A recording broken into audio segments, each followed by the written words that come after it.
प्यारे छात्र और छात्राओं, आपके लिए एक आवश्यक सूचना है। चूँकि मौसम विभाग के अनुसार ठंड काफ़ी बढ़ गई है और यह आगामी 18 तारीख तक ठंड का प्रकोप रहेगा, इसलिए आपको सूचना के हेतु उपस्थित हुए हैं कि दिनांक 17/1/25 से दिनांक 18/1/25 तक छात्र छात्राओं के लिए विद्यालय में शैक्षणिक कार्य बंद रहेंगे, अर्थात आपकी पढ़ाई की काम बंद किया गया है। और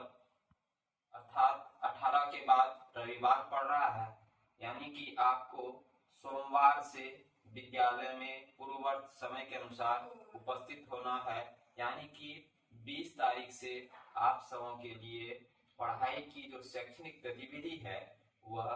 पूर्ववर्त